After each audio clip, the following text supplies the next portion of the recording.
ride, man, for the real. Never fucking with the fake. Hey, truthabouttupac.com. How you guys doing? It's your boy, Asher Underwood, in Dallas, Texas, February 13th for the opening night of the Texas Takeover Tour. I'm with Bone Thugs. Crazy Bone in the building. Wishbone. Busy Bone. Tell me a little about your travels. Everything's been good? Doing like a little bit of everything, so just trying to keep it moving, you know, keep the legacy alive. And this is the opening night of the Texas Takeover Tour. Yes, indeed, Dallas, Texas. Day number 1.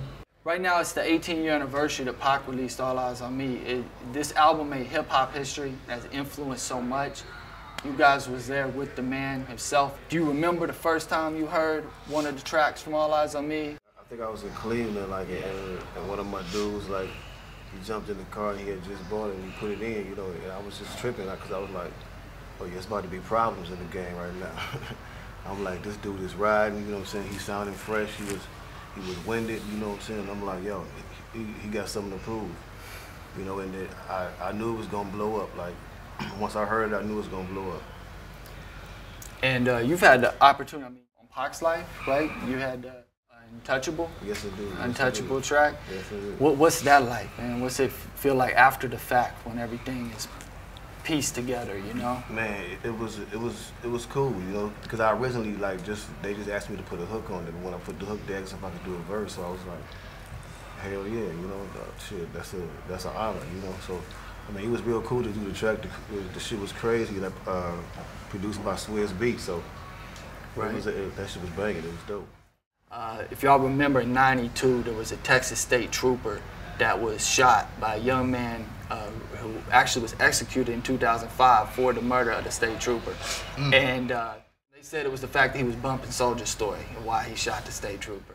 Charlie Hustle was telling me, the state of Georgia, they tried to ban Ray Charles from the state. Back in the 60s, yeah, they banned Ray Charles. So remember that. Some word that they was trying to ban Tupac from the state of Texas. Wow. So I haven't confirmed that, but I'm just wondering what your thoughts on that. How can you counteract these stereotypes and speak the truth to?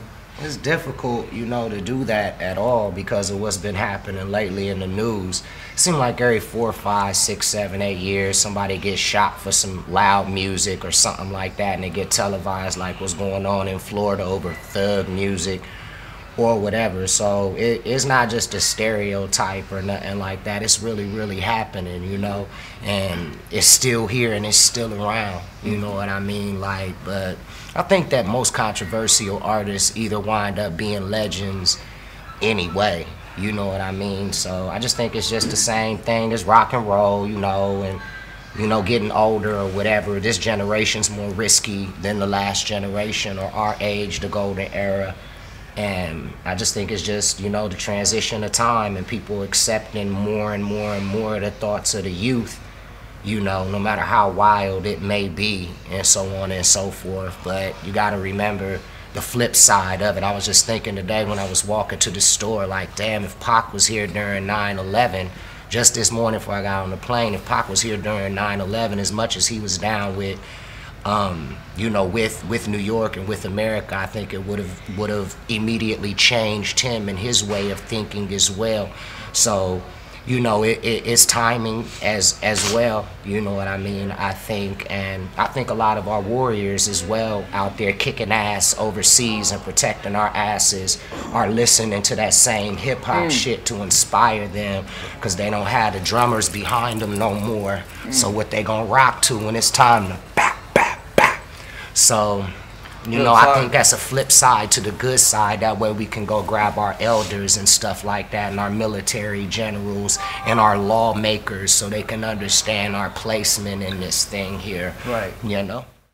1979, mama gave birth to a baby boy to succeed in time. The babysitter tried to whip me, but I snatched the belt. My baby